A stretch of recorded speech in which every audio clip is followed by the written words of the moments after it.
Well, it's week 3 already in our 7-week fall series, and we've been working with a book called Happiness, a guide to developing life's most important skill by Matthew Ricard, who is a scientist turned Tibetan Buddhist monk.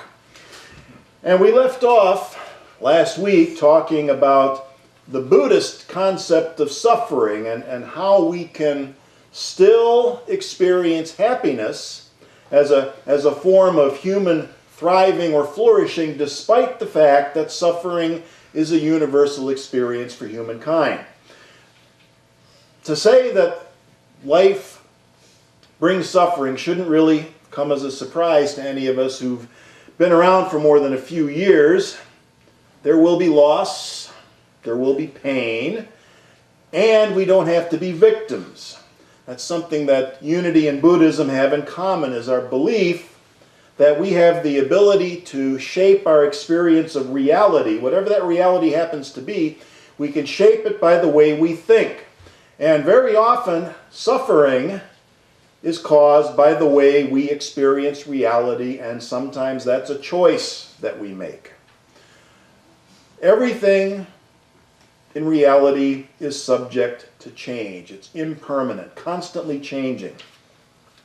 And yet, we can choose to go through life as if things won't change. The Buddha called that clinging or attachment. We treat something as permanent, we cling to it, and that very often is what creates our suffering. Which brings us to a very important question this morning. Do you know why Buddhists don't vacuum their windowsills and corners? Because they have no attachments.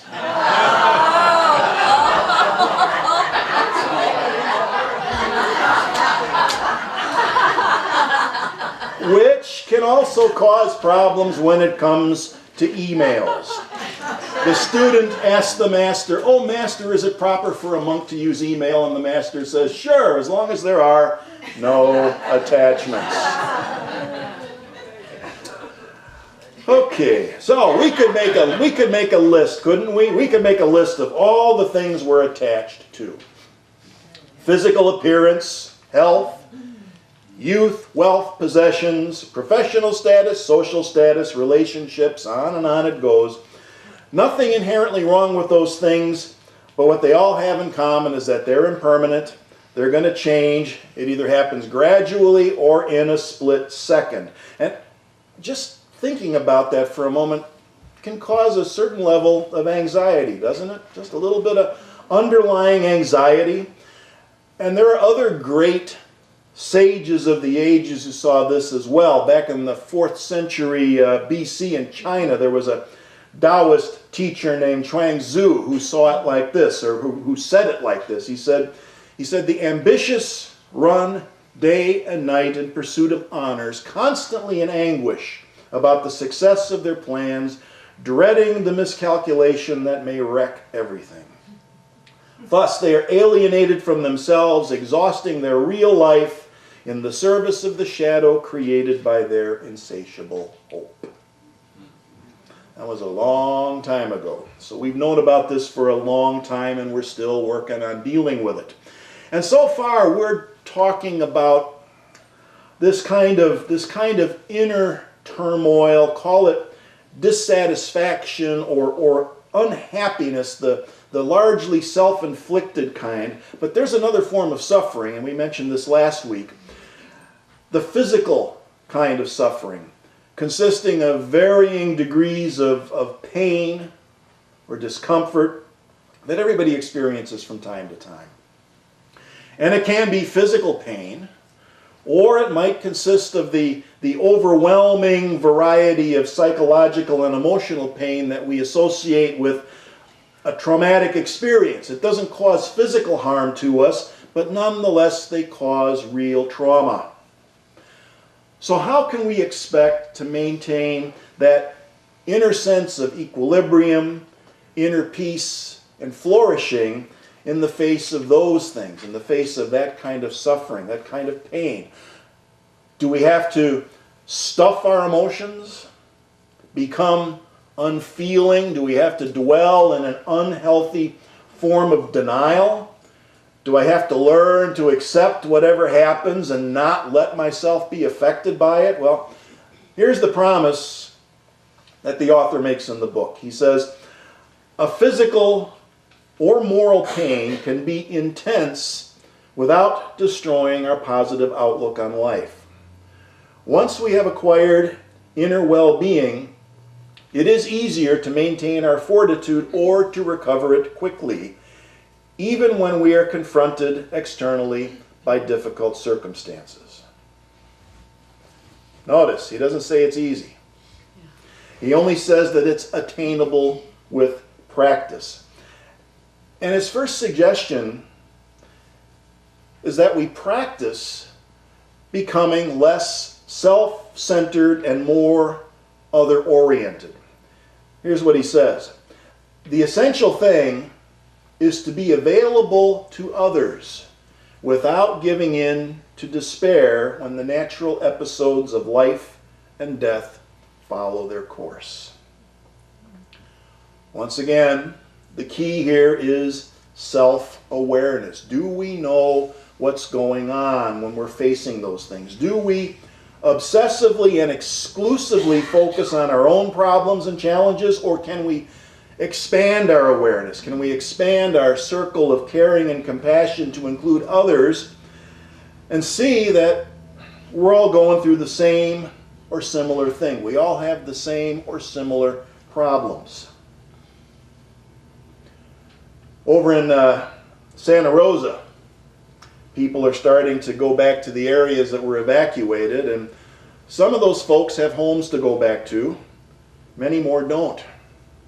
They lost everything. And yet we see that some of the most resilient people are the ones who still manage to comfort their neighbors and lend a hand because they realize that they're all facing the same situation. They're all in it together. They're helping others, and yet at the same time they're contributing to their own sense of hope and well-being because they're a part of the solution. They're taking an active role in the healing and recovery. That's what Matthew meant by expanding our awareness and being willing to look out for others and to understand that their problems and challenges are the same as our own. But what about those of us, most of us in this room here, we're far away, right? We're looking at the situation from afar. For us to take an active role in what's going on over there isn't feasible, isn't reasonable to pick up and go over there and maybe perhaps even get in the way. What can we do in that situation? One of the things we can do is focus on empathy. We can focus on empathy. Of course, we can donate to relief efforts, but in addition to that, we want to be aware of our level of empathy and work on being able to see the suffering, see the loss, see the pain without being overwhelmed by it, and without having to try to shut it out and pretend it doesn't exist. Those are the two extremes. Buddhism is all about practicing the middle way. Compassion combined with action where possible and where appropriate. Now, another way that we can practice cultivating a consciousness of empathy and being other-oriented and compassion is by using the meditation format that Karen led you through this morning. There's a technical name for that in Tibetan Buddhism. It's called Tonglen. Tonglen means giving and taking, or sending and receiving. In this case, what's happening is that there's an exchange going on, giving happiness and compassion in exchange for suffering. And we've also included a summary of that meditation in your handout, so you can take it home with you and look at it in a little more detail during the week if you'd like. So one of the unique things about Tibetan Buddhism is this form of meditation.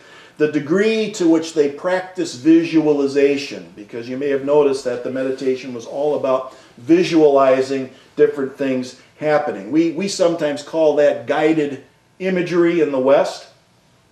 Tonglen is a form of visualization which helps us to cultivate empathy and compassion. It's not something that we're used to doing, but it's something that's very useful, as we're going to see. It can help a great deal in dealing with the kind of suffering we're talking about here today. It can be very helpful in dealing with physical pain, for example, which is the most challenging kind of suffering that we face. And we know that everyone is a little bit different when it comes to how they deal with pain. The threshold and the tolerance of pain is different. And the way each of us react emotionally in the face of pain can vary. What we've learned is that our level of anxiety in response to pain plays a big role in how intense the experience can be. So, anything we can do to bring about a relaxation response is going to be beneficial. And meditation is one of the best ways to do that. But here's where we run into a paradox, because meditation can be a lot more difficult when we're being distracted by pain or physical discomfort. That's the paradox. Well, Buddhism suggests this. Buddhism suggests that we deal with pain and discomfort like this. He says, since we can't escape it, it's better to embrace it than try to reject it. That may be counterintuitive, but he says the pain persists whether we succumb to dejection or hold on to our resilience and desire to live. But in the latter case, when we hold on to our resilience and desire to live, in that case we maintain our dignity and self-confidence, and that makes a big difference. Not easy, but it is a workable response and does bring benefits. The way they recommend embracing the pain is another form of visualization or imagery. And again, we've given you the outline of how to do that in the handout. And this is the place where the author's science background really starts to show. Before he became a Buddhist monk, he had a PhD in biology, and he worked in a very prominent genetics lab. And he points to a survey of published papers in science and medical journals which show that in 85% of the cases they studied, mental imagery enhances the capacity to deal with pain. It can be something as simple as imagining a soothing substance flowing into the center of the pain and visualizing the pain dissolving and changing to a feeling of well-being, whether that means that the pain changes into flowers, butterflies, whatever image works for you. That's one of the ways he recommends going about that. And there are lots of resources online. I was surprised at how many different websites have these guided meditations to help you to deal with pain using this form of imagery. Do a search for pain management and visualization, and then see what kind of imagery works best for you. But one word of caution. Matthew recommends that we use a form of visualization which requires us to see the imagery with the mind's eye rather than looking at an external image. You see the difference? To do it in the imagination rather than looking at an actual external image. And there's a reason for that. Research has found that mental imagery is more effective in pain management than looking at an external image.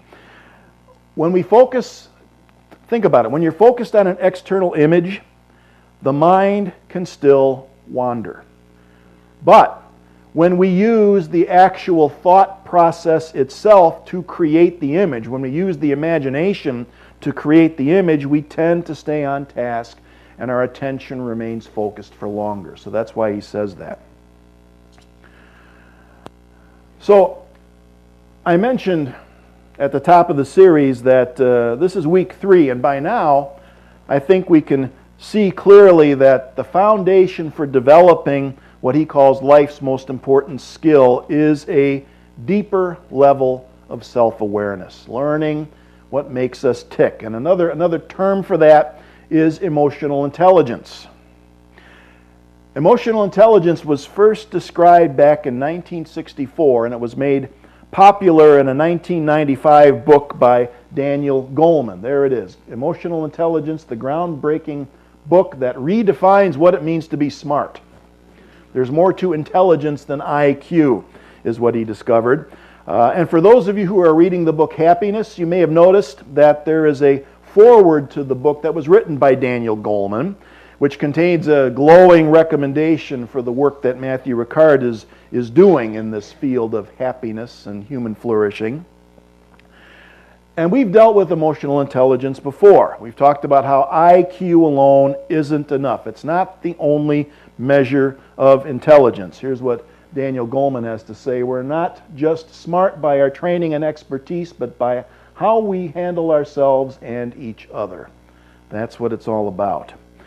Proponents of emotional intelligence, they like to use the metaphor of an iceberg to describe the relationship between emotional intelligence and IQ. And we abbreviate that emotional intelligence, we call it EQ to distinguish it from IQ. IQ is the tip of the iceberg. The real important stuff is what goes on below the waterline, frequently below our level of awareness. We have to take it deeper. So the next image up here summarizes the basics of emotional intelligence. High-functioning, healthy emotional intelligence consists of 4 things.